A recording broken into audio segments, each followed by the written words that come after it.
Hello everyone, today I'm going to show you how to change username on Facebook. Let's begin. So here we are in Facebook, and the first thing that we need to do to change our username is tap here just below the messenger icon. And from here tap on privacy, settings and privacy, and tap on settings. And from here you want to go into Meta Account Center. So go here, see more in Accounts Meta Center, and from here you want to tap here on profiles. And now you want to select your Facebook account.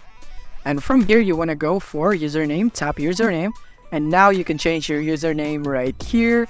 So if you want to change this, for example, I want to change this into,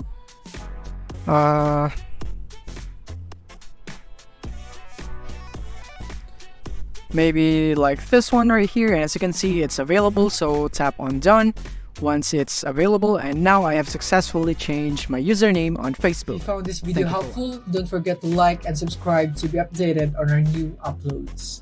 See you soon.